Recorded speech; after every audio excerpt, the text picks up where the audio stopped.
नमस्कार दोस्तों, मेरा नाम डॉक्टर राजेश चौधरी। स्वागत है एक बार फिर से आपका फिजिक्स गुरु doctor RC sir YouTube channel पर।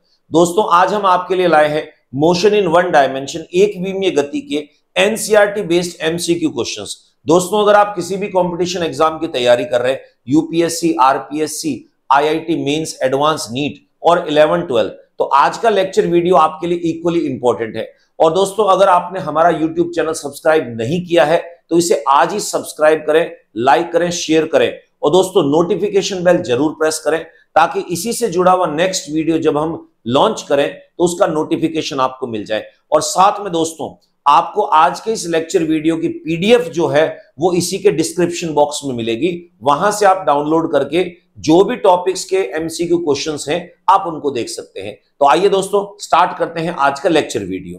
क्वेश्चन नंबर 21 दोस्तों आपके सामने दे रखा है, जिसमें ये है कि किसी समय t पर कण जो है आपके पास में उसके निर्देशांक x बराबर इतना है, y बराबर इतना और z इक्वल्स टू इतना है। आप देखिए z की वैल्यू 0 दे रखी है, इसका मतलब x और y के कोऑर्डिनेट दे रखे हैं और x और y के कोऑर्डिनेट है, इसका मतलब पिंड जो है वो xy तल के अंदर गति कर रहा है। इसके x निर्देशांक भी चेंज हो रहे हैं और y निर्देशांक भी चेंज हो रहे हैं। 2D का क्वेश्चन है, ठीक है। तो समय t पर कण की चाल बताइए। सबसे पहले मैं आपको एक चीज बताऊं, अगर मान लिया हम बात करते हैं कि हमारे पास में कोई भी एक कण है इस प्रकार से, मान लिया ये xy तल में गति कर रहा है, क्योंकि आपको पता है xy तल में z की वैल्यू कितनी होगी हमारे पास 0, ये हो गया x और ये हो गया आपके पास y। x अक्ष में उसकी जो वैल्यू है वो समय के साथ इस हिसाब से चेंज हो रही है, y अक्ष में समय के साथ वैल्यू इस हिसाब से चेंज हो रही है।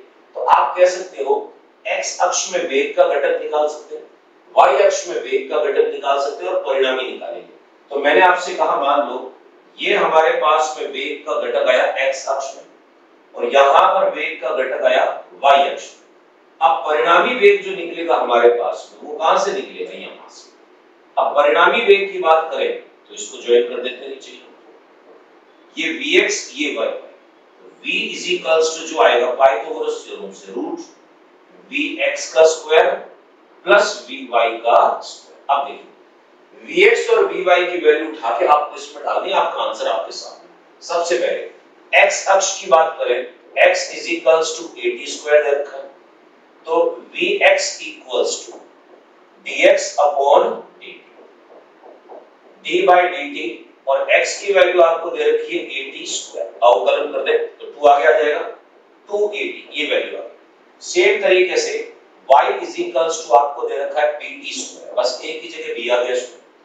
वेग का जो y घटक है वो बनेगा dy by dt is equals to d by dt और y की वैल्यू हो गई हमारे पास में pt स्क्वायर, तो ये आगे आ जाएगा 2b * t। अब देखिए vx vy की वैल्यू यहां पर पुट करनी है, परिणामी वेग आपके पास आएगा। Therefore v is equals to root में vx की वैल्यू हमारे पास में है 2at इसका स्क्वायर प्लस 2bt इसका स्क्वायर। अब कॉमन क्या निकल रहा है, देखिए 2t स्क्वायर, 2t का स्क्वायर कॉमन आ रहा है तो बाहर आ जाएगा, तो 2 * t हो जाएगा, ये 2 * t और रूट में रहेगा हमारे पास में a square plus b square. तो आप कहोगे 2 डायमेंशन में इसका जो वेग होगा वो 2t रूट में a square plus b square. देखिए बी ऑप्शन जो है आपके पास में 21वें का करेक्ट आंसर है। नेक्स्ट क्वेश्चन 22वें क्वेश्चन दे रखा है, एक कण गति कर रहा है जिसका विस्थापन s की वैल्यू दे रखी है,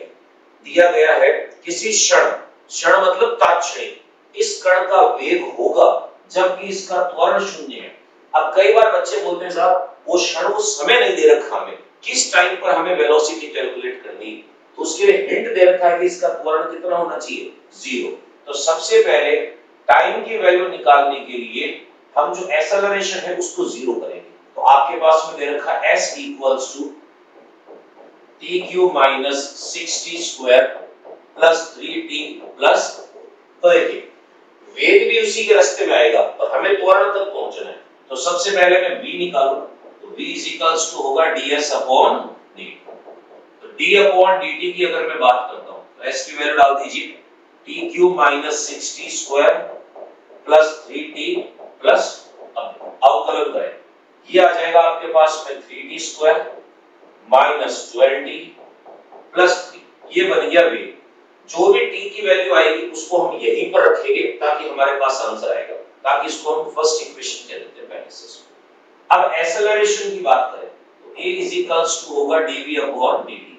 वेग का जो समीकरण है इसका एक बार t के सापेक्ष अवकलन करेंगे तो ये बन जाएगा आपके पास में d/dt और v की वैल्यू है 3t² -12t प्लस 3। अब देखिए अवकलन कर दीजिए तो 6t -12 और इक्वल्स टू कितना 0 दे रखा है। ये साफ कहा है कि इसका त्वरण 0 होना चाहिए, तो यहां से t की वैल्यू निकालते हैं। t is equals to 12/6। आपके पास बनेगा दोस्तों 2 सेकंड। तो 2 सेकंड वो क्षण है जहां पर वेग पूछा। अब इक्वेशन नंबर फर्स्ट में t की वैल्यू डाल दो, आपका आंसर आ जाएगा। तो मैं यहां लिख रहा हूं, देखो समीकरण 1 से फर्स्ट इक्वेशन में तात्क्षणिक चाल निकालनी है t is equals to 2 second में। वैल्यू पुट करते हैं 3 2 का स्क्वायर -12 इनटू 2 प्लस हो गया 3। तो देखिए 4 बन जाएगा, 4 3 12 -24 प्लस हो गया 3, तो ये हुआ -12 प्लस 3, यानी आपके पास में आएगा -9 मीटर पर सेकंड। अब -9, अब कई बार बच्चे बोलते हैं कि साहब ये चाल जो है वो नेगेटिव नहीं हो सकती, इसीलिए यहां पर क्या दे रखा है, वेग दे रखा है। तो v की वैल्यू आई -9 मीटर पर सेकंड। तो देखिए डी ऑप्शन आपके पास में करेक्ट आंसर है -9 metre per second. Next question, question number 23, यदि एक कण का वेग v की वैल्यू दे रखी है इतना हो तो दूसरे और 5वें सेकंड के बीच कण का औसत त्वरण बताइए। एक्सेलरेशन बताना एवरेज, वो भी किसमें, दूसरे और 5वें सेकंड के मध्य। तो हमने कहा इसको ऐसे कर सकते हैं, देखिए v की वैल्यू आपको दे रखी है 10 प्लस 2t², ये दे रखा है इसमें। अब आपको निकालना है एवरेज एक्सेलरेशन, औसत त्वरण। तो मैं ऐसे लिख देता हूं, त्वरण होता क्या है, वेग में परिवर्तन डिवाइडेड बाय लिया गया समय। अब वेग में परिवर्तन कितना होगा, 2 सेकंड से 5 सेकंड के मध्य जो परिवर्तन हुआ, तो परिवर्तन ऐसे निकालते हैं, वेग 5 सेकंड माइनस वेग 2 सेकंड, अंतिम माइनस प्रारंभिक, डिवाइडेड बाय आपके पास में है लिया गया समय, 2 से 5 के बीच में, तो हम कहेंगे 5 माइनस, अब देखो 5 सेकंड में वेग और 2 सेकंड में वेग की वैल्यू निकालनी है, t की वैल्यू डालनी है और यहां पर पुट करते हैं आपका आंसर। तो देखिए v की वैल्यू 2 सेकंड में कितना आंसर आएगा, 10 प्लस 2 और ये 2 का स्क्वायर, तो 10 प्लस 4 दूनी 8 हो गया हमारे पास में, 18 मीटर पर सेकंड। ये वैल्यू आई आपके पास 2 सेकंड की।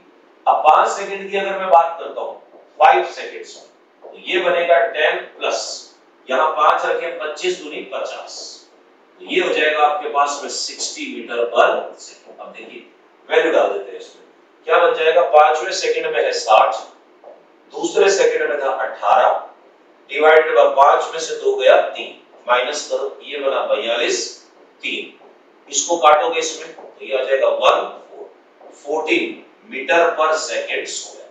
तो इस पिंड का जो एक्सेलरेशन है वो 14 आएगा। तो देखिए डी ऑप्शन जो है आपके पास में करेक्ट आ रहा है। तो ध्यान से सुनिएगा, जब एक्सेलरेशन निकालना हो तो त्वरण का फॉर्मूला ही मैंने लगाया सिर्फ वेग में परिवर्तन डिवाइडेड बाय लिया गया समय। तो 23वें क्वेश्चन का करेक्ट आंसर हमारे पास डी ऑप्शन दोस्तों। नेक्स्ट 24वां, एक वस्तु द्वारा समय t में तय की गई दूरी समय के वर्ग के समानुपाती है, तो वस्तु का त्वरण एक्सेलरेशन निकालना है। तो क्वेश्चन में देखिए यहां तक तो आपको दे रखा है और उसके बाद में पूछा है, तो क्वेश्चन में सबसे पहले दे क्या रखा है वो ध्यान से देखिए। t समय में तय की गई दूरी x जो है वो किस पर निर्भर कर रही है, उसके समय के वर्ग के, टाइम के स्क्वायर के समानुपाती है। तो एक्सेलरेशन निकालो, 3 चीज, अगर त्वरण में t आ जाता है तो वेरिएबल, t नहीं आता है तो कांस्टेंट, और 0 आ जाता है तो वैसे भी 0 बनेगा। तो देखिए यहां पर मैंने काम किया, x इक्वल्स टू कांस्टेंट लगा दिया k और ये हो गया t स्क्वायर। सबसे पहले वेग निकालेंगे, dx अपॉन dt, x का अवकलन करें, d बाय dt ये बन जाएगा kt स्क्वायर, k बाहर आ जाएगा और ये बन गया 2t। तो हमारे पास में 2k into t, ये तो वेग आया। अब एक्सेलरेशन त्वरण निकालना है, जो dv अपॉन कितना होगा dt, d by dt, और जो वेग है उसका मान यहां लिखा हुआ है 2k into t। तो देखो 2k बाहर आ जाएगा, dt अपॉन dt, तो dt अपॉन dt 1 हो गया, ये बन गया 2k।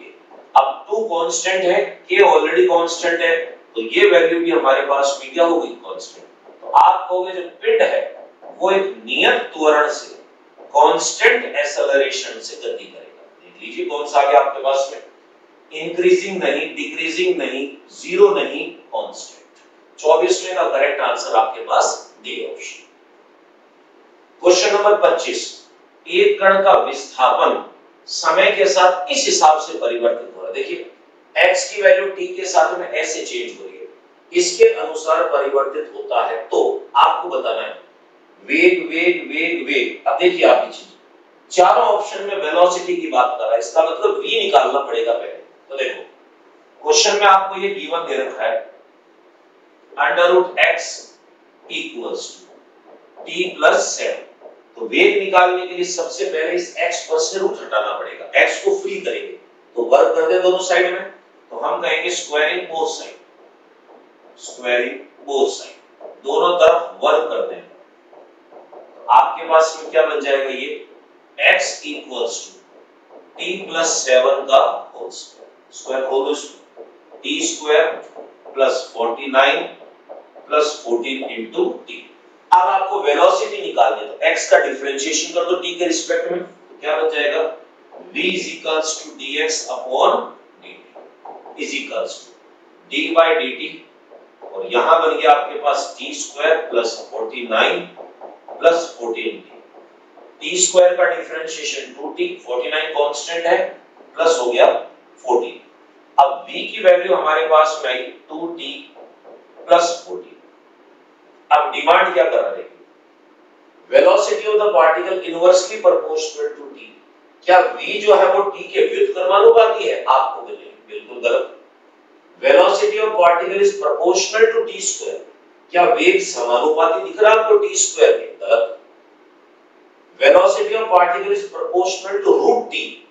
क्या आपके पास में वेग जो है हमारे पास में वो √t के समानुपाती है? गलत। फिर कह रहा कण समान त्वरण के साथ गति करेगा, तो त्वरण के साथ गति करने की वैल्यू निकालने के लिए मुझे एक्सेलरेशन निकालना पड़ेगा। ठीक है, a इज इक्वल्स टू क्या होता है dv upon dt, d by dt, v की वैल्यू पुट कर दो, ये बन जाएगा आपके पास में 2t प्लस 14। तो देखो 2 जो t की वैल्यू 1 हो जाएगी हमारे पास डिफरेंशिएशन, तो ये क्या बन जाएगा, ये बनेगा 2 और 14 का 0, तो एक्सेलरेशन की वैल्यू आई हमारे पास 2। अब क्या इस a की वैल्यू में कहीं t है? आपको भी नहीं, तो t नहीं है इसका मतलब a वेरिएबल नहीं है, वेरिएबल नहीं है परिवर्तित नहीं है, इसका मतलब a की वैल्यू क्या है कांस्टेंट। तो आप कहोगे जो पिंड है वो एक नियत त्वरण से गति करेगा, यानी उसका जो एक्सेलरेशन है वो क्या होगा कांस्टेंट। 25वें का करेक्ट आंसर डी ऑप्शन आपके साथ। नेक्स्ट, दो गेंदें अलग-अलग ऊंचाइयों से गिराई जाती है, एक गेंद को छोड़ने के 2 सेकंड के पश्चात दूसरी गेंद छोड़ते हैं, किंतु दोनों गेंदें पहली गेंद के छोड़ने के 3 सेकंड पश्चात जमीन पर एक साथ पहुंचती है, तो उनके द्वारा तय की गई ऊंचाइयों में कितना अंतर है जहां से गेंद छोड़ी जाती है। अब ये चीजें आपको दे रखी है इसमें। देखिए क्वेश्चन में क्या है, दो गेंदें अलग-अलग ऊंचाइयों से छोड़ी जाती है, तो हम एक काम करते हैं दोनों गेंदों का जिक्र कर देते हैं। ये पहली गेंद यहां से छोड़ी और ये हमने कहा कि दूसरी गेंद जो है उसको हमने यहां से छोड़ी। ध्यान से देखिएगा, अलग-अलग ऊंचाइयों से छोड़ी जाती है, तो इसकी ऊंचाई मैंने कह दी s1 और इसकी ऊंचाई मैंने कह दी s2। एक गेंद को छोड़ने के 2 सेकंड के पश्चात दूसरी गेंद छोड़ते हैं, तो पहली गेंद को हमने छोड़ा तो u is equals to 0। अब दूसरी गेंद को जब हम छोड़ रहे हैं तो इसको 2 सेकंड का कम समय मिल रहा है, ठीक है। अगर इसने t सेकंड लिया है तो इसने t-2, और अगर इसको t ले रहा हूं तो ये t+2, ठीक है। इसको आगे लिखेंगे इसमें, किंतु दोनों गेंदें पहली गेंद के छोड़ने के 3 सेकंड पश्चात जमीन पर एक साथ पहुंचती। इसको गौर से देखना, पहली गेंद को छोड़ने के 3 सेकंड के बाद में दोनों एक साथ गिरती है। अब आप खुद देखिए, पहली गेंद को छोड़ने के 3 सेकंड बाद गिर रही है, इसका मतलब इस गेंद ने नीचे आने में जो समय लिया है वो समय हमारे पास में हुआ 3 सेकंड। ठीक है, अब दूसरी गेंद को कितना समय मिल रहा है? दूसरी गेंद 2 सेकंड बाद छोड़ी गई थी। 3 सेकंड में दोनों गेंदें नीचे आ रही है, इसको 2 सेकंड बाद छोड़ा गया, इसका मतलब इस गेंद को नीचे आने में सिर्फ 1 सेकंड का समय लगा।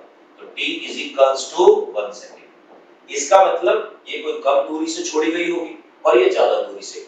आपसे पूछ रहा है उनकी ऊंचाइयों में कितना अंतर होगा। बड़ा सिंपल सी चीज है, साइन कन्वेंशन यूज करेंगे, चिन्ह परिपाटी, ऊपर प्लस नीचे माइनस।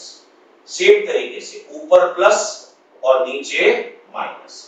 देखिए u दे रखा है, t दे रखा है, ग्रेविटी नीचे लगती है, s की बात कर रहा है। न्यूटन की second equation, s is equals to ut plus half gt square. s की वैल्यू कितनी होगी? नीचे की ओर है माइनस s1, u 0 हो गया प्लस हाफ g माइनस 10 हो गया और t कितना है? 3 सेकंड, तो 3 का स्क्वायर।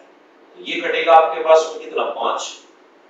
3 का स्क्वायर 9, 9 पंजे 45, तो minus s1 is equals to minus 45। Minus से माइनस काट दो, s1 की वैल्यू आ गई आपके पास में 45 मीटर। यानी पहली गेंद को हमने 45 मीटर की हाइट से छोड़ा। दूसरी गेंद की बात करते हैं, सेम वो चीज, u इज इक्वल्स टू 0 है, ग्रेविटी नीचे की ओर लग रही है, t दे रखा है, s2 निकाल रहा है। न्यूटन की second equation, s equals to ut plus half gt square. s की वैल्यू नीचे की तरफ है माइनस s2, u 0 हो गया, ग्रेविटी नीचे है माइनस 10 और इसको सिर्फ 1 सेकंड का समय लग रहा है, 1 square. Minus s2 is equals to, ये कटेगा इसके पास में माइनस 5, कट गया ये। s2 की वैल्यू आई आपके पास 5 मीटर। अब दोनों की ऊंचाइयों का अंतर निकालना, माइनस कर दो आप इसमें, तो आप कहोगे delta s equals to s1 minus s2। s1 की वैल्यू 45, s2 की वैल्यू 5, तो आपके पास आएगा 40 मीटर। अब देखो, मैंने g की वैल्यू 10 यूज की है, आप अगर 9.8 यूज करोगे तो 40 से थोड़ा सा कम आंसर आएगा। तो देखिए आपका आंसर हुआ 39.2। आप चाहे तो यहां पर 9.8 वैल्यू यूज ले सकते हैं, आपका आंसर आ जाएगा 39.2। तो 26वें क्वेश्चन का करेक्ट आंसर डी ऑप्शन है दोस्तों। 27वां, दो वस्तुएं समान प्रारंभिक वेग 98 मीटर पर सेकंड से परंतु 4 सेकंड के अंतर से ऊपर की ओर फेंकी जाती है। पहली वस्तु के फेंके जाने के कितनी देर बाद दोनों वस्तुएं वापस मिलेंगी? देखो सेम क्वेश्चन है, थोड़ा सा डायग्राम से फॉर्म करेंगे इसको। इस वेग से ऊपर की ओर फेंकी जा रही है, तो मान लो ये हमारे पास में हो गया पहली चीज। हाइट देख लेते हैं, ऊपर की ओर फेंकी जाती है, ठीक है। हाइट के बारे में कोई जानकारी नहीं दे रखी, कितनी क्या है इसके अंदर में, तो हमने एक काम कहा, ये सारा खेल जमीन से ही फेंकने का है। मान लो ये हमारे पास में एक सतह बना, साइन कन्वेंशन चिन्ह परिपाटी यही से। पहली गेंद को जब हमने ऊपर फेंका तो उसकी जो स्पीड थी u1 इज इक्वल्स टू कितना हुआ हमारे पास में 98 मीटर पर सेकंड। ओके, फिर कह रहा है इसके 4 सेकंड के बाद में दूसरी गेंद फेंकी जाती है सेम स्पीड से। मान लो इसको t समय मिला है, तो दूसरी गेंद जो होगी इसके द्वारा लिया गया समय t-4 सेकंड होगा। u2 इज इक्वल्स टू दे रखा है 98 मीटर पर सेकंड, दोनों की स्पीड सेम, ठीक है। आपसे कह रहा है पहली गेंद को फेंके जाने के कितनी देर बाद वापस मिलेगी, तो पहली गेंद से ही हम टाइम निकाल रहे हैं, ठीक है। तो देखिए अब आप ये कह सकते हो कि जब आप इसको ऊपर फेंकते हो तो जितनी दूरी इसमें तय की उतनी दूरी इसमें, कहने का मतलब क्या है कि t समय बाद ये दोनों गेंदें एक दूसरे से मिलेंगी। जो मैं बोल रहा हूं ध्यान से सुनना, t समय बाद दोनों गेंदें एक दूसरे को टच करेंगी या मिलेंगी, क्रॉस करेंगी, तो उस t सेकंड के अंदर में दोनों द्वारा लिया गया जो दूरी होगी वो सेम होगी आपके पास। तो हम कह सकते हैं कि t समय पश्चात पहली गेंद से जब ये क्रॉस होगी आपस में t समय पश्चात दोनों द्वारा तय दूरी, विस्थापन भी कह सकते हो आप, तय दूरी यानी विस्थापन, ये वैल्यू क्या होगी, सेम होगी, यानी समान वैल्यू होगी। ठीक है, अब पहले S1 की वैल्यू निकाल दो, दूसरे में S2 की वैल्यू निकाल दो, आपका आंसर आएगा सेम। क्यों?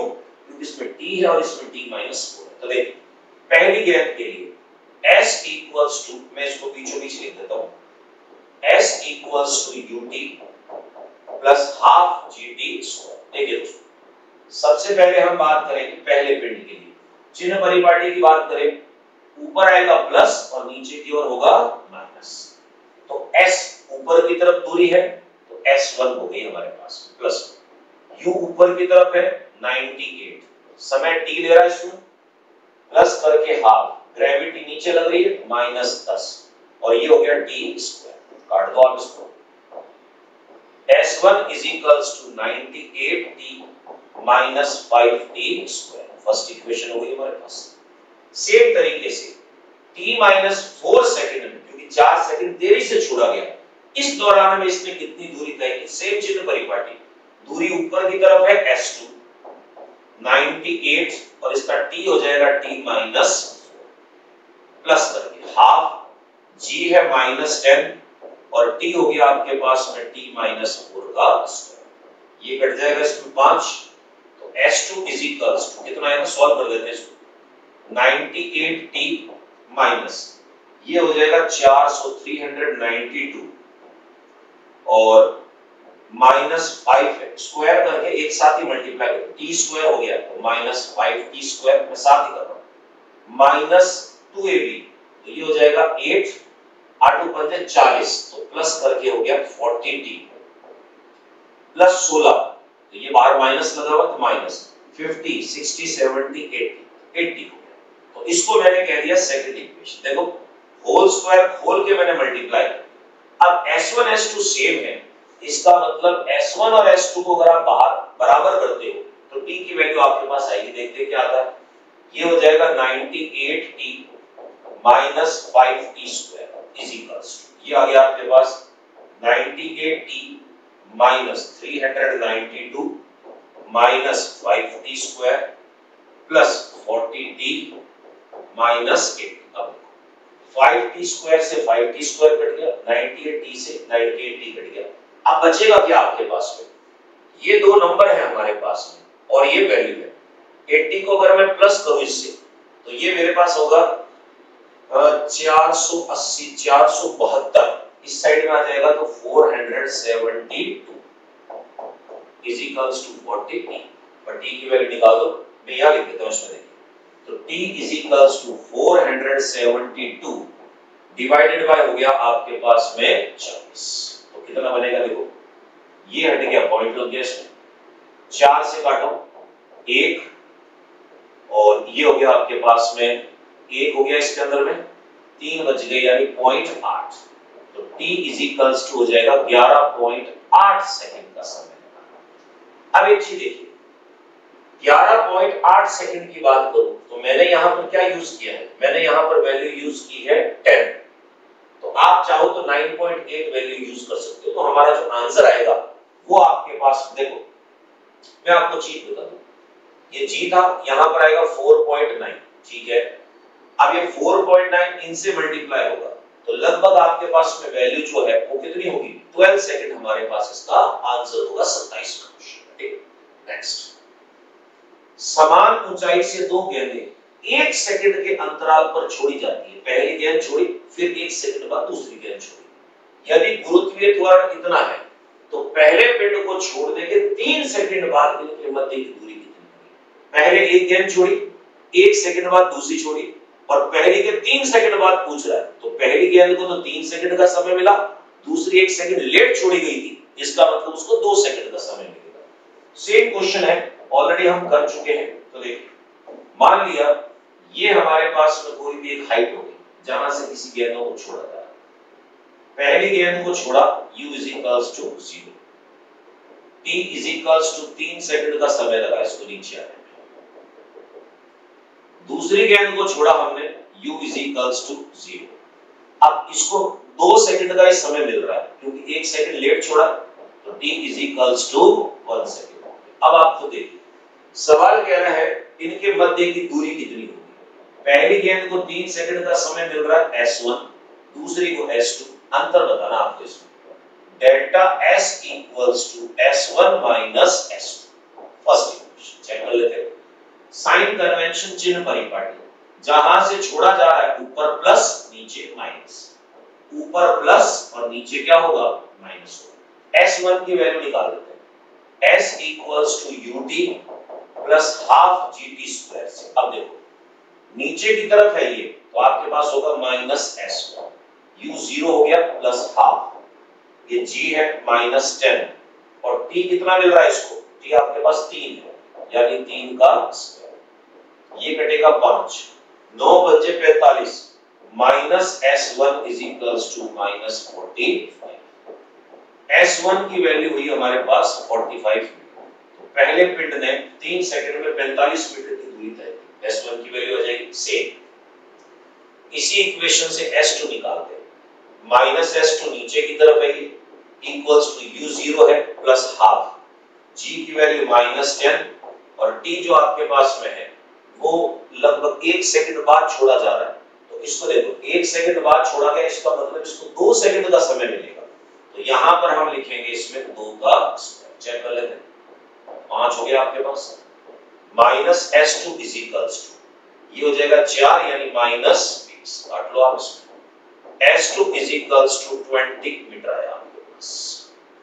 अब s1 s2 की वैल्यू यहां डाल दो, समीकरण बोलेगा कि delta s equals to 45 minus 20, it will be 25 metre. यानी पहली गेंद को छोड़ने के 3 सेकंड बाद में दोनों के मध्य का जो अंतराल है वो आपके पास में कितना होगा 25 सेकंड। 28 का correct answer C option. Next 29 question, बहुत ही इंपॉर्टेंट क्वेश्चन, ध्यान से देखिएगा। क्या कह रहा है इस क्वेश्चन में, आपसे कहना चाह रहा है एक बाजीगर, जगलर होता है जो आप देखा गेंदें ऐसे उछालते हैं, 3-4 गेंदें एक साथ उछालता है। बच्चा के 2 गेंदें हमसे तो नहीं उछलती है, 3-3 4-4 गेंदें उछालता है। एक बाजीगर 4 गेंदों को हवा में इस प्रकार गतिशील रखता है कि प्रत्येक गेंद 20 मीटर की ऊंचाई प्राप्त करती है। हाइट दे दी आपको। जब एक गेंद उसके हाथ से निकल रही है तो अन्य 3 गेंदों की स्थिति बताइए। जब एक गेंद हाथ से निकल रही है तो बाकी 3 गेंदें जो है वो कहां-कहां है, उनकी पोजीशन बताएं। सबसे पहले एक चीज देखिए, हम बात करेंगे, मान लो ये जगलर जो है बाजीगर, वो यहां से किसी गेंदों को छोड़ रहा है।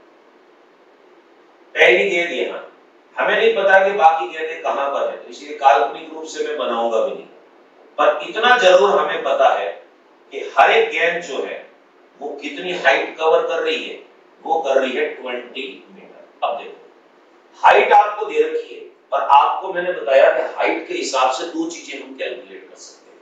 देखिए मैक्सिमम हाइट का जो फॉर्मूला होता है, ऑलरेडी आपको बता रखा है मैंने, ये होता है u²/2g। तो यहां से ये निकाल सकते हैं कि किस वेग से इनको फेंका गया ऊपर की तरफ। तो देखिए ये हमारे पास हो जाएगा 20 is equals to u²/2 into 10। तो u² इज इक्वल्स टू ये 400 हो गया हमारे पास में, और u की वैल्यू हो जाएगी 20 मीटर पर सेकंड। क्या मतलब हुआ कि गेंद जो है ऊपर की तरफ जाएगी 20 मीटर पर सेकंड की स्पीड से। ये भी आ गया हमारे पास। उसके बाद कितना समय लिया इसने, तो टाइम निकालने के लिए आपको पता ही है, total time is equals to, formula बनता है 2u/g। जब किसी गेंद को ऊपर की तरफ फेंकते हैं तो वापस नीचे आने में टोटल टाइम कितना लेगा, तो 2 into u आपके पास में कितना है 20 हो गया, डिवाइडेड बाय g है 10, कट गया, यानी 4 सेकंड का समय लेगा। कहने का मतलब है हर गेंद 4 सेकंड बाद दूसरे हाथ में आ जाएगी। अब 4 गेंदें हैं और 4 सेकंड का समय लग रहा है, इसका मतलब हर एक सेकंड के अंतराल पर गेंदें चल रही है। तो ध्यान से देखिएगा, मैं इसको दूसरे कलर से बना देता हूं। ये इस प्रकार से दे रखा है, पहली गेंद मान लो यहां है, बराबर 1 सेकंड का अंतराल बनाना, दूसरी यहां हो गई, तीसरी यहां हो गई और चौथी यहां हो गई। कहने का मतलब है एक गेंद जब छोड़ेगा तो लास्ट वाली गेंद उसके दूसरे हाथ में आ जाएगी। अब आपको इनकी स्थितियों का आकलन करना है। भाई पहली वाली तो अभी यहीं पर है, बाकी दूसरियों ने कितनी पोजीशन कवर की ये निकालना है। 1 सेकंड बाद, 2 सेकंड बाद और 3 सेकंड बाद ये निकालना है। सबसे पहले हम बात करेंगे s की वैल्यू निकालेंगे यहां पर दूरी, क्योंकि पोजीशन का मतलब होता है दूरी निकालना। u है आपके पास, t है आपके पास, s निकालना है। न्यूटन की second equation s equals to ut plus half gt square. Sign convention use करेंगे, ऊपर की तरफ प्लस और नीचे की तरफ माइनस। तो पहले के लिए निकाल रहे हैं s1 1 सेकंड के अंदर में। s1 ऊपर की तरफ है, u ऊपर की तरफ है 20 into 1 प्लस करके हाफ, g है -10 और ये हो गया 1 का स्क्वायर। तो कितना बन जाएगा, s1 20 और ये बन गया हमारे पास में 5 -5। s1 15 metre. पहली गेंद जो है भाई 20 मैक्सिमम हाइट है, तो यहां पर पहुंची है क्योंकि एक हाथ में है। दूसरी गेंद जो है वो यहां पर है 15 मीटर। तो 15 किस में दे रखा देखिए, हालांकि 15 तो एक ही में दिया हुआ, बाकी भी चेक कर लेते हैं इसको। दूसरे की बात करते हैं s2 इक्वल्स ऊपर की तरफ है, तो ये आपके पास u ऊपर की तरफ 20 चिन्ह परिपाटी लगा रहा हूं। 2 सेकंड बाद दूसरी गेंद कहां पर है, क्योंकि दूसरी को 2 सेकंड लगेंगे, तो ये 2 हो गया प्लस करके हाफ, g है -10 और ये हो गया 2 का स्क्वायर। s2 40 और ये कट गया 5, 4 आएगा 20 तो माइनस हो गया 20। तो s2 20। तो दूसरी गेंद जो हमारे पास में वो कहां आएगी, 20 मीटर पे, यानी दूसरी गेंद टॉप मोस्ट पॉइंट पे। तीसरी गेंद की बात करते हैं s3, यानी पहली 1 सेकंड, दूसरी 2 सेकंड, तीसरी 3 सेकंड, चौथी में तो हाथ में आ जाएगी वो हमारे पास में। तो देखिए u आपके पास 20 है और ये 3 हो गया प्लस करके हाफ -10 और ये हो गया 3 का स्क्वायर। चेक कर लेते हैं। s3 60, ये हो गया 5, 9 पंजे 45, 60 में से 45 गए, आपके पास में आएगा 15 मीटर। पहली गेंद 15 मीटर ऊंची थी, दूसरी 20 मीटर, तीसरी 15 मीटर, यानी बराबर में थी। तो देखिए 15 मीटर, यानी आपके पास आंसर है ये। तो कहने का मतलब क्या है, अगर 3 गेंदें देता और मान लो 6 सेकंड आता तो 2-2 सेकंड का अंतराल होता। ये ध्यान रखना। बच्चा कहे सर मैं गेंदें उछालता हूं तो मैं तो लगातार गेंदें नहीं उछाल पाता। कारण क्या है, जगलर जो होता है वो समान समय अंतराल पर गेंदें उछालता है। आप क्या करते हो, किसी को तो तेज उछाल देते हो, किसी को धीरे। अंतराल समान होना चाहिए, तभी जाके आपका काम बनेगा। 29 का करेक्ट आंसर हमारे पास बी ऑप्शन। 30वें को देखो, एक गेंद 20 मीटर की ऊंचाई से गिरती है तथा यह उस वेग के 3/4 वेग से वापस उछलती है जिससे फर्श पर टकराई थी। ठीक है, तो प्रथम उछाल व द्वितीय उछाल के मध्य समय अंतराल कितना होगा। आपको ऐसे दे रखा है, मान लो मैं इसको ऐसे बनाऊं, ये गेंद है यहां से, ठीक है, अब किस वेग से गिराई जा रही है, ऊंचाई से गिरती है। ठीक है, हाइट आपको दे रखा है h इक्वल्स टू, ये आपके पास में है 20 मीटर। इस गेंद को मैं यहां बना देता हूं, इसको यहां से हटा h 20 मीटर, यहां से कोई गेंद जो है वो ऐसे नीचे आती है, ऐसे नीचे आती, जमीन से टकराने के बाद उठेगी, वापस टकराएगी, ऐसे। ये हुई पहली टक्कर और ये हुई दूसरी टक्कर। इन दोनों के बीच का ये जो समय है मैं आपके सामने बना देता हूं, ये रेड पेन से। इस रेड पेन वाले भाग को कवर करने में कितना टाइम लिया ये पूछ रहा है। तो सबसे पहले एक चीज देखिए, h ऊंचाई से जब किसी गेंद को गिराया जाता है u = 0 है, जब ये जमीन से टकराएगी, ये कह रहा है उस वेग के 3/4 वेग से वापस उछलती है। तो पहले तो ये निकालेंगे हम किस वेग से जमीन से टकराएगी, फिर उसके 3/4 वेग से ऊपर उठेगी। तो पहले हमने यहां पर निकाल दिया v, इस वाले को हम कह देंगे v', और आपको बता रखा है कि जिस वेग से ऊपर जाती है उसी वेग से नीचे टकराएगी। v निकालते हैं, u दे रखा है, v निकालना है, h आपको दे रखा है, और ग्रेविटी जो है वो ऑलवेज नीचे की तरफ लगती है। यहां से चिन्ह परिपाटी इस्तेमाल करेंगे, ऊपर प्लस और नीचे माइनस। अब देखिए u g h और v न्यूटन की third equation v square is equals to u square plus 2gs। v की वैल्यू नीचे की तरफ है माइनस v का स्क्वायर, u 0 है प्लस 2, g की वैल्यू माइनस 10 है और s आपके पास में है माइनस 20, नीचे की तरफ है height. v square is equals to ये बन जाएगा आपके पास में 400, v is equals to 20 metre per second. तो कहने का मतलब क्या है, जब ये जमीन से टकराएगी गेंद यहाँ पर, इस समय इसका जो वेग होगा वो होगा 20 मीटर पर सेकंड। मान ली बात। अब जब ये वापस उछलेगी ऊपर की ओर तो इसका जो वेग होगा वो प्रारंभिक वेग का 3/4 होगा, खुद दे रखा है v dash is equals to 3/4 वेग है हमारे पास किसका, v का। तो 3/4 हो गया आपके पास में वेग यानी किसका, 20 का। काट लो इसको, v dash is equals to आया 15 मीटर पर सेकंड, यानी 15 मीटर पर सेकंड से ऊपर उछलेगी। याद करो एक आप लोगों को ट्रिक बता रखी है, अगर किसी भी गेंद को u वेग से ऊपर की ओर फेंका जाए तो वापस नीचे आने में टोटल कितना समय लगता है। तो t इज इक्वल्स टू अभी यूज किया था हमने 2u अपॉन g, देखो 2 into 15 डिवाइडेड बाय 10, 30/10 कट गया आपस में, यानी 3 सेकंड्स। ये पूछ रहा है दो टक्करों के मध्य का समय, यहां से लेकर यहां तक का समय, तो ये तो पूरा उड़ेल काल हो गया हमारे पास, तो 3 सेकंड का समय लगा। तो पहला आंसर देखिए ए ऑप्शन जो है आपका करेक्ट आंसर होगा इस तीसरे क्वेश्चन का। नेक्स्ट 31, एक कण को जमीन से ऊपर फेंका जाता है, यह हवा का नियत प्रतिरोध महसूस करता है, यानी इस पर एक्सेलरेशन काम कर रहा है। न्यूटन की जो तीनों इक्वेशन हम पढ़ते हैं वो वायु प्रतिरोध नगण्य मान के पढ़ते हैं, जबकि इस सवाल में कह रखा है कि वायु का प्रतिरोध काउंट करना है आपको। हवा रुकावट भी डाल रही है, सपोर्ट भी कर रही है, जो कि कण के वेग की दिशा के विपरीत 2 मीटर पर सेकंड स्क्वायर का मंदन उत्पन्न करती है। तो ऊपर जाने और नीचे आने में कुल समय का अनुपात बताइए। तो देखिए मान लिया यहां से हमने किसी कण को फेंका और ये ऐसे ऊपर जाके वापस नीचे जमीन पे आया। ट्रिक यूज करेंगे जो ऑलरेडी बता रखी है।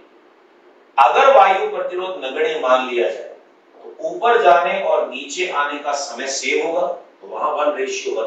परंतु यहां इसने क्या रखा है, वायु प्रतिरोध नगण्य नहीं लेना। तो देखिए ऊपर जाने और नीचे जाने का समय कितना होगा, t1 इज इक्वल्स टू, यानी ऊपर जाने का समय कितना समय लिया, फॉर्मूला होता है u अपॉन g। अब बच्चा u अपॉन g तो लिख दिया। अब एक्सेलरेशन का हम क्या करेंगे, a का क्या करेंगे। अब जरा ध्यान से देखिएगा, आप लोगों को बता रखा है लिफ्ट वाले टॉपिक में, जब कोई भी पिंड ऊपर की तरफ जाता है तो g प्लस a, नीचे की तरफ आता है तो g माइनस a। अब ये ऊपर की तरफ जा रहा है तो g प्लस a होगा। अब u की वैल्यू दे देने की जरूरत नहीं, अनुपात में कट जाएगा। 10 प्लस 2, a की वैल्यू 2 है आपके पास, तो u अपॉन कितना हुआ, 12 हो गया आपके पास। सेम चीज t2 इज इक्वल्स टू नीचे आने में लगा समय, नीचे आने का समय। अब नीचे की ओर आ रहा है तो g माइनस a हो जाएगा, इसमें इक्वल्स टू होगा u upon g minus a।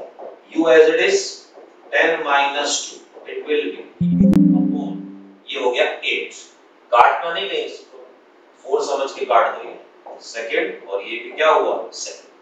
अब आपसे पूछ रहा है कि दोनों का रेशियो बताइए, तो हम कहेंगे t1 अपॉन क्या होगा, इज इक्वल्स टू। अब देखो t1 की वैल्यू आपके पास में है u अपॉन 12 और t2 की वैल्यू आपके पास में है u अपॉन 8। u से u कट गया, 8 ऊपर ले जाओ 12 नीचे ले जाओ, 4 से काटो इसको, आंसर आएगा 2/3। तो t1 upon t2 is equals to 2 upon 3। ये आपका करेक्ट आंसर है। अब ढूंढ लो कौन सा आंसर है, यानी 2 अपॉन 3। सी ऑप्शन जो है वो 31 क्वेश्चन का हमारा करेक्ट। देखिए अगर मान लो यहां ये कहता है कि वायु प्रतिरोध नगण्य है तो आंसर होता फर्स्ट ऑप्शन। वायु प्रतिरोध काउंट करोगे तो ऊपर जाने का और नीचे आने का समय चेंज हो जाएगा। किसमें ज्यादा समय लगेगा, देखिए नीचे वाली संख्या ज्यादा है तो t1 कम होगा, यानी आप कहोगे T1 की वैल्यू कम होगी, किससे? ऊपर जाने में कम समय लगेगा, नीचे आने में ज्यादा समय लगेगा। नेक्स्ट क्वेश्चन क्या कह रखा है? एक वाहन किसी निश्चित दूरी के आधे भाग को v चाल से और शेष आधे भाग को 2v चाल से तय करता है, तो औसत चाल होगी। देखिए ट्रिक है ये कंप्लीट, समान दूरी तय करते हुए औसत चाल। A से गया B पे, B से गया C पे। ये कह रहा है आधे भाग और आधे भाग, तो दूरियां सेम है दोनों। आधे भाग में वेग v और शेष आधे भाग में वेग हो गया 2।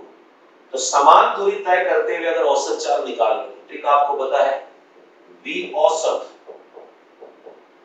बराबर 2v1 v2 upon v1 plus 2 into v1 की वैल्यू v, v2 की value 2v upon v plus, तो ये बन जाएगा 4v स्क्वायर अपॉन 3, v से v कट गया, आंसर आया आपके पास 4v अपॉन 3। नोट लीजिए, देखिए लास्ट ऑप्शन बदल में मिल गया आपको। 32वें क्वेश्चन का करेक्ट आंसर हमारे पास में है डी ऑप्शन। नेक्स्ट, एक नदी पर एक क्षैतिज पुल निर्मित है, बहुत इंपॉर्टेंट क्वेश्चन है। पुल पर खड़ा एक लड़का छोटी गेंद को 4 मीटर पर सेकंड की चाल से ऊपर की ओर, ये क्वेश्चन मार्क नहीं है, ऊपर की ओर उछालता है, जिससे गेंद 4 सेकंड पश्चात नदी में गिरती है, तो नदी सतह से पुल की ऊंचाई बताइए।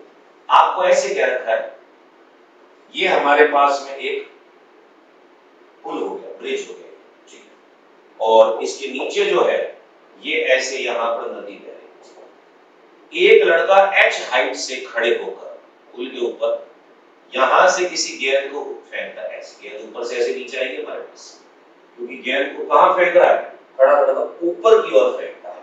स्पीड दे रखी है ऊपर की, ये है 4 मीटर पर सेकंड, और उस गेंद को पूरा नीचे आने में यहां से लेके यहां तक t कितना है, 4 सेकंड हो गया।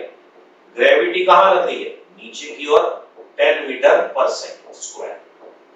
अब देखो हाइट निकालना, h निकालना है, u दे रखा, t दे रखा, g दे रखा, न्यूटन की सेकंड इक्वेशन, चिन्ह परिपाटी यूज करेंगे। जहां से ये लड़का गेंद फेंक रहा है, ऊपर प्लस और नीचे क्या होगा, माइनस, तो s ut प्लस हो गया हमारे पास में हाफ gt स्क्वायर, वैल्यू लगा दो। s की वैल्यू नीचे की तरफ, s मतलब दूरी नहीं है, जितना पुल पे खड़ा उसकी हाइट नीचे की तरफ है, माइनस h। u हो गया आपके पास ऊपर की तरफ 4, t हो गया 4 प्लस करके हाफ, g है -10 और t हो गया 4 का square, minus h equals to 16, और ये कट जाएगा आपके पास में इससे 5, -5 into 16, minus h equals to 16, common निकालो, ये आएगा आपके पास 1 -5, 16 इंटू 4 माइनस का है, यानी माइनस का 64, कट गया, h इक्वल्स टू 64।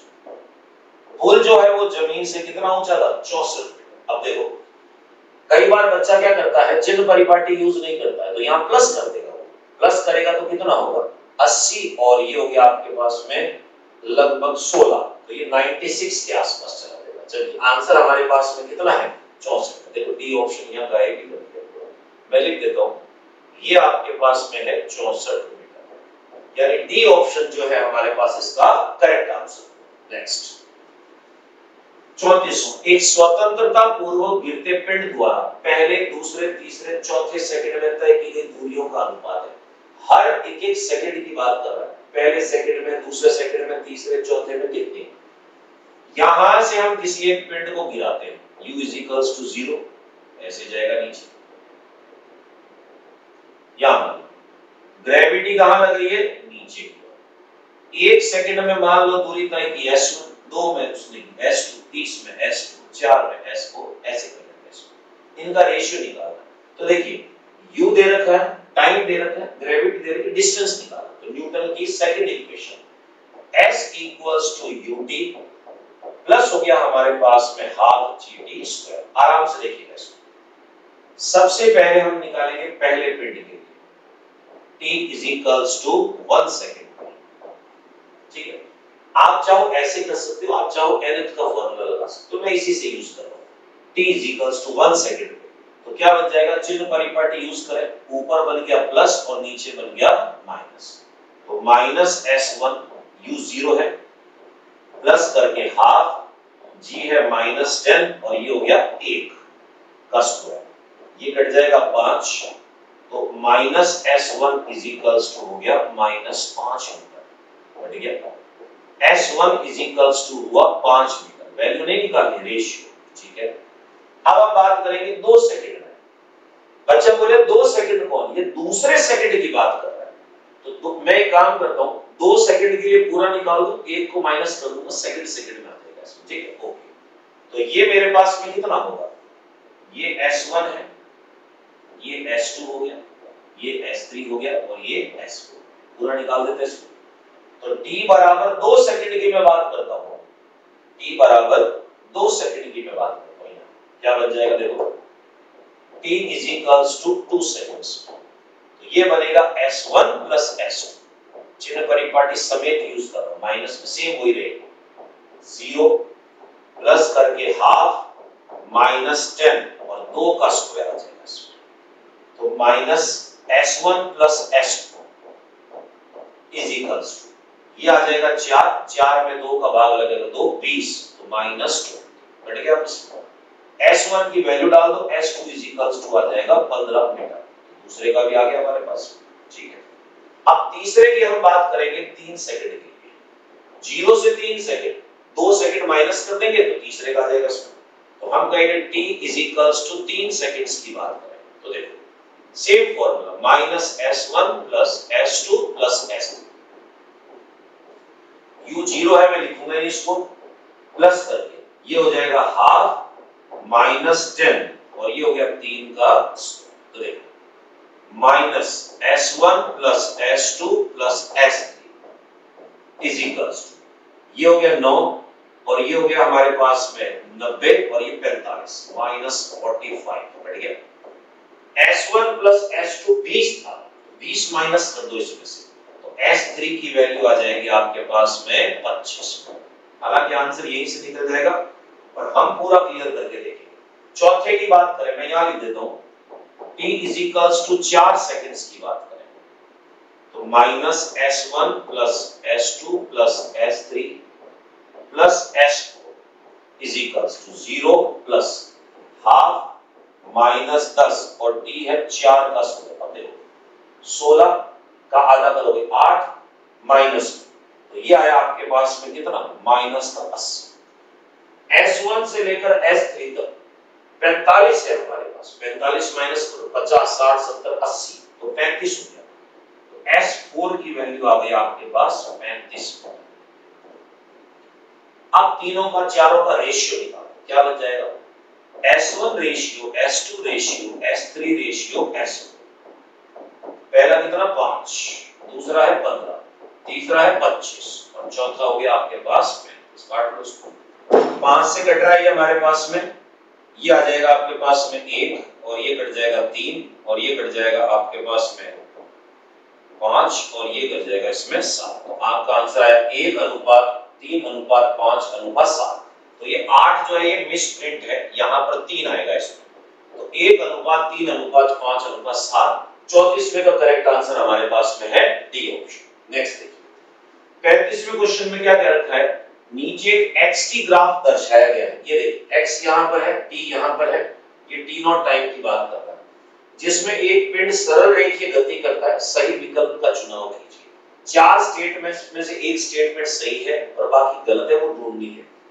एक कण t0 समय तक निश्चित वेग से गति करता है, यानी t बराबर 0 से लेकर t बराबर t0 तक ये जो रास्ता है, ये कह रहा है नियत वेग से गति करता है, इसके पश्चात रुक जाता है। अब आप खुद देखिए, यहां से लेकर यहां तक की बात करें तो ये x और t का स्लोप है, और आप लोगों को पता है कि xt ग्राफ जो होता है, इस ग्राफ का जो ढाल होगा, स्लोप होगा, वो आपके पास में वेग को दर्शाता है। आप देखिए हर एक मोमेंट पे ढाल सेम है, तो इसका मतलब यहां से लेकर यहां तक v की वैल्यू आपके पास में क्या होगी, कांस्टेंट होगी। पर जैसे यहां पर पहुंचेगा उसके बाद देखो ढाल की अगर मैं बात करता हूं tan थीटा, तो आपके पास में थीटा 0 डिग्री है, तो आप कहोगे यहां पर वेग क्या होगा 0। तो पहले में कह रहा है t0 तक तो नियत वेग से गति करेगा, इसके पश्चात रुक जाएगा, मान लेते हैं। दूसरा, संपूर्ण पिंड त्वरित है। त्वरित कैसे है, यहां पर तो वेग 0 हो गया, त्वरण 0 हो जाएगा हमारा, सेकंड गलत। t0 समय तक कण निरंतर त्वरित है। त्वरण के लिए यहां पर ग्राफ v और t होना चाहिए। xt ग्राफ का ढाल सिर्फ और सिर्फ वेग बता सकता है, गलत। चौथा हमारे पास में कण विराम स्थिति में, भाई विराम में तो t0 के बाद है, पहले नहीं है, तो ये भी गलत। तो करेक्ट आंसर हमारे पास 35वें का हुआ A option. Next question number 36, एक व्यक्ति किसी मीनार के भूतल की खिड़की में बैठकर देखता है, जो खिड़की की ऊंचाई 1.5 मीटर है। ये गेंद मीनार के ऊपरी भाग से छोड़ी जाती है तथा यह गेंद खिड़की को 0.1 सेकंड में पार करती है। खिड़की के ऊपरी भाग पर गेंद का वेग बताइए। देखिए ऐसा दे रखा आपको, मान लो ये कोई बिल्डिंग है, ठीक है, इस बिल्डिंग में यहां पर कहीं वो खिड़की बना दी है, ये खिड़की, ठीक है, गेंद ऊपर से गिरी यहां से। अब यहां पर तो इस गेंद का वेग 0 था, पर जब ये खिड़की के पास आ रही है तो कुछ ना कुछ वेग होगा, u वेग, ठीक है। अब यहां से लेकर यहां तक का जो दूरी दे रखी है h, वो आपके पास में है 1.5 मीटर, यानी खिड़की जो थी वो 1.5 मीटर चौड़ी है, मतलब ऊंची की बात कर रहे हैं इसमें। और इस गेंद को यहां से लेकर यहां तक क्रॉस होने में जो समय लगेगा, वो समय आपको यहां दे रखा है, वो आपके पास में है 0.1 से, मान ली बात इसको। अब ये कह रहा है कि बताइए खिड़की के ऊपरी भाग पर गेंद का वेग कितना था, यहां पर वेग चाहिए। देखिए s दे रखा आपको, u निकालना है, t दे रखा है, और ग्रेविटी जो है आपको पता नीचे की तरफ लगती है। मैं सिर्फ न्यूटन की इक्वेशन यहां से यहां तक के बीच में लगाऊंगा, देखो यहां से यहां, a से लेकर b तक, तो हम करेंगे a से b के मध्य, b के मध्य। पहले तो हम ये देखेंगे न्यूटन की कौन सी इक्वेशन हमारी सपोर्ट करेगी। s दे रखा है, u निकालना है, g है और t है। न्यूटन की second equation s equals to ut plus हो गया हमारे पास में half gt square. Sign convention चिन्ह परिमाण, यहां से सवाल स्टार्ट हो रहा है, ऊपर प्लस और नीचे क्या होगा माइनस, तो ऊंचाई नीचे की तरफ है -1.5, u और t की वैल्यू है 0.1 सेकंड, प्लस करके हाफ, g नीचे की तरफ -10, और t हो गया हमारे पास में स्क्वायर कर दो 0.01 हो गया, ठीक है। इसको मल्टीप्लाई करो, या एक काम करते हैं, इसको इससे काट दोगे तो 5 आ जाएगा, और 5 जो है उसको मल्टीप्लाई करो -1.5 is equals to u into 0.1 minus, ये आ जाएगा 0.05, और ये उस साइड जाएगा तो क्या होगा माइनस, और ये प्लस हो जाएगा -1.5, और प्लस करके हो गया आपके पास 0.05 is equals to u into 0.1। तो देखो ये माइनस है, ये प्लस है, प्लस माइनस माइनस, तो ये हो जाएगा माइनस में 1.45 इक्वल्स टू, आपके पास में आया u 0.1, इसको नीचे शिफ्ट कर दो, तो आपके पास में आ गया u is equals to -1.45 upon 0.1। अब ये पॉइंट शिफ्ट होगा, यहां शिफ्ट हो जाएगा, माइनस में 14.5, तो ये कह रहा है माइनस में 14.5 मीटर पर सेकंड। अब कई बार बच्चे कहते हैं सर आंसर तो प्लस में, अब आपको पता है कि हमारी चिन्ह परिपाटी के हिसाब से वेग जो है वो नीचे की तरफ, तो नीचे की तरफ वेग माइनस आएगा, तो हम कहेंगे u का मान जो है वो है 14.5 मीटर पर सेकंड। ये है आपके पास में प्रारंभिक u की वैल्यू। सिंपल सा काम किया, इस खिड़की की ऊंचाई पे मैंने न्यूटन की सेकंड इक्वेशन लगा दी, मेरा आंसर आ गया इसमें। क्वेश्चन नंबर 37, ध्यान से देखिएगा। एक व्यक्ति लिफ्ट में खड़ा है तथा एक सिक्के को गिराता है ऊपर से नीचे। सिक्के द्वारा तल पर पहुंचने में लिया गया समय t1 है। यदि लिफ्ट गतिमान है ताकि समय t2 है, यदि लिफ्ट विराम अवस्था में है, यहां थोड़ा सा कॉम्प्लिकेटेड चीज है, देखिए क्या कहता है, a person standing on the floor of an elevator drops a coin. तो एक आदमी इस प्रकार से, एक एलिवेटर है लिफ्ट, उसमें खड़ा है, हमने कहा ये रहा आदमी, ये खड़ा है इसमें, ठीक है। ड्रॉप्स अ कॉइन, एक सिक्का जो है उस सिक्के को नीचे की तरफ ऐसे नीचे की तरफ गिराता है, u बराबर 0। The coin takes time t1 to reach the floor. सिक्के को नीचे आने में जो समय लगा वो हमारे पास में क्या है, t1 समय। मान लिया बात इसमें, ठीक है। फिर क्या है, when lift is moving uniformly and time t2, when lift is stationary, lift रुकी हुई है उस समय हमारे पास में कितना है, t2 दे रखा है। लिफ्ट चल रही है उस समय हमारे पास में समय जो है वो कितना आपके पास में t1 है। तो t1 समय कब है, जब लिफ्ट गतिमान है, मान ली बात इसको। अब सेम तरीके से अभी लिफ्ट ऊपर जा रही है नीचे जा रही है, सवाल में नहीं दे रखा है। फिर वापस वही आदमी एक दूसरी लिफ्ट में इस प्रकार से खड़ा होकर उसी सिक्के को नीचे गिराता है, u = 0। तो समय लेती है t2। ये कब होगा, जब लिफ्ट विराम अवस्था में, विराम अवस्था, ठीक है, मान ली बात इसमें।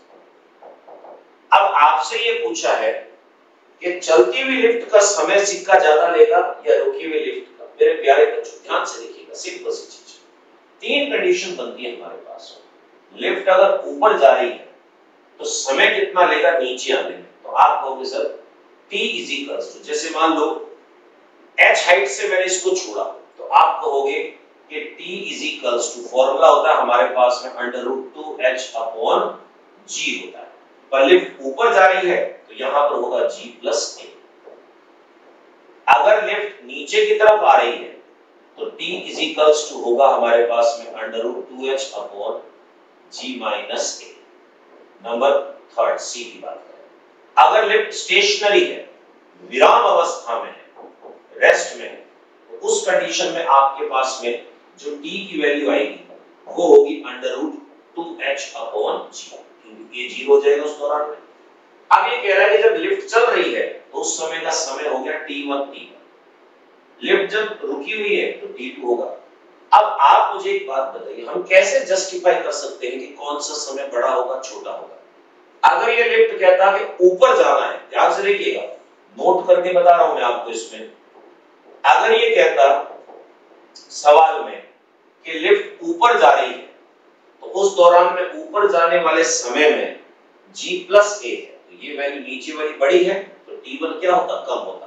तो इस कंडीशन में t1 की वैल्यू छोटी होती किससे, और अगर मान लो ये कहता कि लिफ्ट नीचे जा रही है तो t1 का समय ये होता हमारे पास में g-a, नीचे कम है तो t1 ज्यादा होगा। तो इस कंडीशन में t1 की वैल्यू बड़ी होती किससे, t2। जब इसने ये कहा, सिर्फ इतना सा कह के छोड़ दिया लिफ्ट चल रही है, अब लिफ्ट ऊपर जा रही है कि नीचे जा रही है ये नहीं पता हमें, तो हम ये जस्टिफाई नहीं कर सकते। ये इस पे डिपेंड करेगा लिफ्ट ऊपर जा रही है कि नीचे जा रही है। t1 छोटा भी हो सकता है, t1 बड़ा भी हो सकता है, डिपेंड करेगा कि लिफ्ट कहां की ओर गति कर रही है। 37 का करेक्ट आंसर हमारे पास ए। मान लो कहता ऊपर जा रही है तो आपके पास सी आंसर होता, नीचे जा रही है तो आपके पास में डी आंसर होता। नेक्स्ट क्वेश्चन 38 देखिए, बड़ा इंपॉर्टेंट क्वेश्चन है। दो कार P तथा Q एक ही बिंदु से एक ही समय पर सरल रेखीय पथ पर चलना स्टार्ट करती, एक ही स्टार्टिंग पॉइंट से चल रही है, जिससे उनकी स्थिति पहले वाले की पोजीशन इतनी, दूसरे की पोजीशन इतनी द्वारा दर्शाई गई है। किस समय पर दोनों की चाल समान हो जाएगी। बड़ा सिंपल सा फंडा है। पहली कार की अगर मैं बात करता हूं, ये है मेरे पास में पहली कार जिसको हमने कह दिया P। XP की वैल्यू आपको दे रखी है इसमें AT + BT², और ये हमारे पास में है दूसरी कार। सेम स्टार्टिंग पॉइंट से दोनों कारें जो हैं वो इस प्रकार से जाती है, तो नाम अलग अलग हो गए, XQ की वैल्यू भी अलग अलग है। क्या हमारे पास में है FT - T², ठीक है। अब ये कह रहा है किस समय पर उन दोनों की चाल समान हो जाएगी। पहले चाल निकालनी पड़ेगी। तो p वाले की जो चाल है ये होगा हमारे पास में dxp अपॉन कितना हुआ dt हो गया। d अपॉन dt xp की बात करते हैं, यहां पर डाल दो at plus bt square, differentiation करो, ये बन जाएगा a plus 2b into t। पहला आ गया। अब सेम तरीके से q वाले की चाल निकालेंगे हम, तो dxq अपॉन हो गया dt, तो d बाय dt और इसकी वैल्यू आपके पास में है ft minus t square, differentiation करो f माइनस 2 इंटू t। अब दोनों की स्पीड कह रहा बराबर करनी है, तो बराबर करके t की वैल्यू निकालेंगे। तो देखिए प्रश्न में दे रखा है कि p और q इन दोनों की स्पीड बराबर है, तो वैल्यू डाल देते हैं इसमें a plus 2bt 2b into t is equals to f minus 2 into t। तो t वाले नंबर को यहां शिफ्ट करो, इसको यहां लिखो, तो 2b into t minus plus हो जाएगा 2t is equals to f minus a। t common खींच लो लेफ्ट में, t कॉमन आ जाएगा तो ये बन जाएगा आपके पास, हालांकि 2b कॉमन आ रहा है पर मैं तो इसको ऐसे लिख दिया इसमें, ये हो जाएगा आपके पास में 2b plus 2 is equals to f minus a। अब नीचे शिफ्ट कर दो इसको, ये बन जाएगा t is equals to f minus a upon, अब 2 कॉमन खींचो, ये आएगा b प्लस 1, यानी जो समय है इतने समय में दोनों की स्पीड सेम हो जाएगी। अब ये ढूंढ लो किसमें, f minus a 2b plus 1 plus b लिखो या b प्लस 1 लिखो, सेम। 38 का करेक्ट आंसर हमारे पास डी ऑप्शन। 39 देखिए, एक कण का वेग इतना है, a और b कांस्टेंट है, तो पहले और दूसरे सेकंड में के मध्य तय की गई दूरी जो है वो कितनी होगी, पहले और दूसरे सेकंड के बीच में। सिंपल क्वेश्चन है, बस थोड़ा सा क्या है लेंथी क्वेश्चन बन जाता है। v दे रखा आपको इसमें at प्लस bt स्क्वायर, दूरी पूछ रहा है, तो v को मैं क्या लिख सकता हूं, dx upon dt is equals to at plus bt square, ये हो गया। e को यहां शिफ्ट करो, dx is equals to at plus करके bt स्क्वायर, और ये हो गया हमारे पास में d।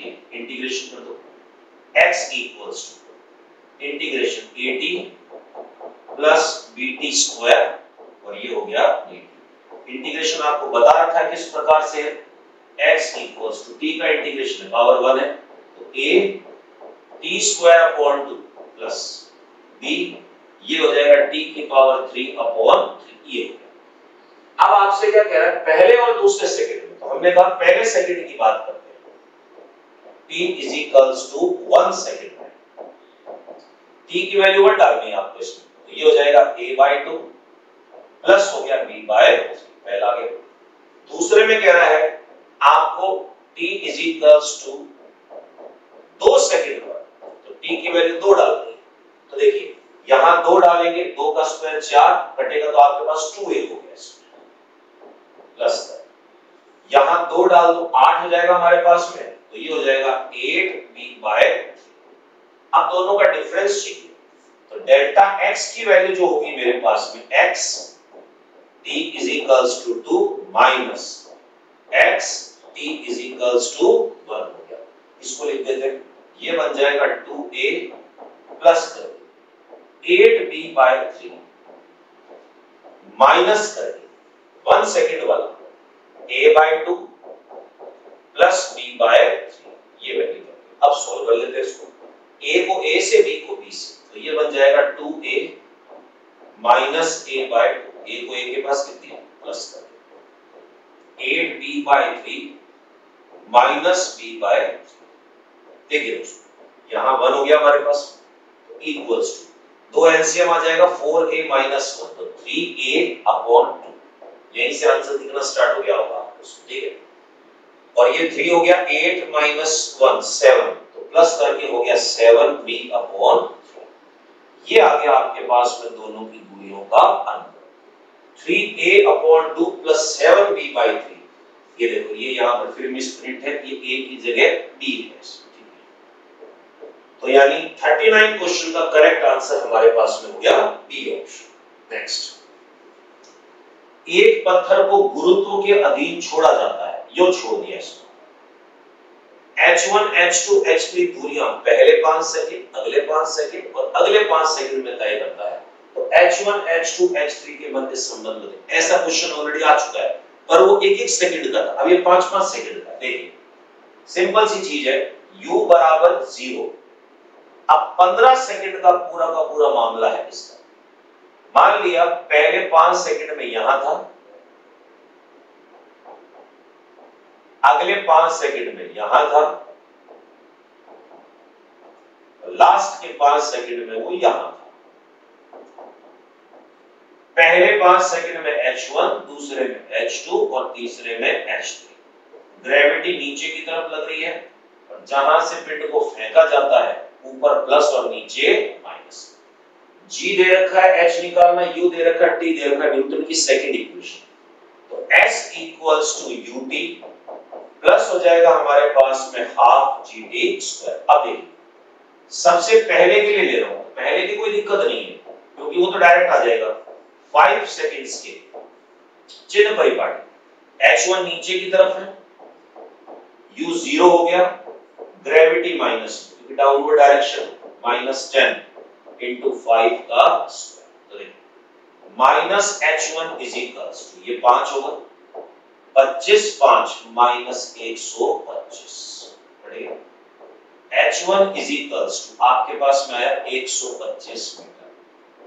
तो पहली दूरी जो हो गई वो तो हो गई 125 मीटर। अब अगले 5 सेकंड को बीच में से नहीं निकाल सकते, पूरा 10 सेकंड का लेना पड़ेगा आपको इसको। तो हम कहेंगे T is equals to 10 second. इसमें H1 H2 दोनों शामिल है, तो क्या हो जाएगा minus H1 plus H2, U 0 है, प्लस हाफ G माइनस 10 हो गया और ये हो जाएगा T स्क्वायर। तो 10 का स्क्वायर हुआ हमारे पास, minus H1 plus H2 is equals, ये हो गया 100, ये हो गया 1000 और ये हो गया 500, माइनस 500 बढ़ गया इसमें। H1 125 माइनस करो, H2 is equals to 375 metre. H2 भी आ गया आपके पास, चाहो तो इसी से निकाल सकते हो, तो तीसरे चीज को भी हम कैलकुलेट कर लेते हैं। अब तीसरे की बात करता हूं मैं, तो मुझे पूरा 15 सेकंड लेना पड़ेगा क्योंकि बीच में से वैल्यू कैलकुलेट नहीं की जा सकती, स्टार्टिंग से लेना पड़ेगा। U अगर 0 लेना है तो देखिए ये हो गया हमारे पास minus H1 plus H2 plus H3, U 0 हो गया प्लस हाफ G है -10 और ये हो गया 15 का स्क्वायर। 15 का स्क्वायर जो है वो हो गया आपके पास में 225 और इसको काटोगे 5, तो ये लगभग आ जाएगा आपके पास में 225 इंटू 5, 1125 के आसपास है। Minus H1 plus H2 plus H3 is equals to minus 1125 हट गया। H1 प्लस H2 500 आया था, तो हम कहेंगे H3 की वैल्यू 500, 625। अब तीनों को रेशियो में लेना है, इसको मैं हटा देता हूं यहां से, रेशियो में लेना। देखिए H1 अनुपात H2 अनुपात H3 is equals to H1 की वैल्यू 125, ये हमारे पास में 375, ये हमारे पास में 625, 125 से डायरेक्ट कट रहा 3 और ये 5, तो रेशियो है 1 रेशियो 3 रेशियो 5। अब बच्चा के रेशियो तो दे नहीं रखा है सर, मैथमेटिक्स में अनुपात को हर एक नंबर के नीचे भी एडजस्ट किया जाता है। तो 1 3 5 देखो 1 है हमारे पास, तो ये ऐसे हो जाएगा H1 अपॉन 1, H2 अपॉन 3 और H3 जो है प्यारे बच्चों वो अपॉन आ जाएगा 5। तो आंसर आप ढूंढ लीजिए कौन सा है।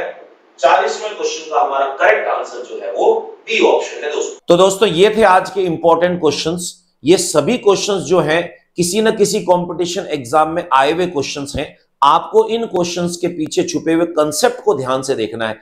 जैसा कि मैं आपको कहता आया हूं, क्वेश्चन नहीं रटना है, डाटाज एग्जामिनेशन में चेंज कर दिए जाते हैं, परंतु फंडा जो है कंसेप्ट वो कभी चेंज नहीं किया जाता है।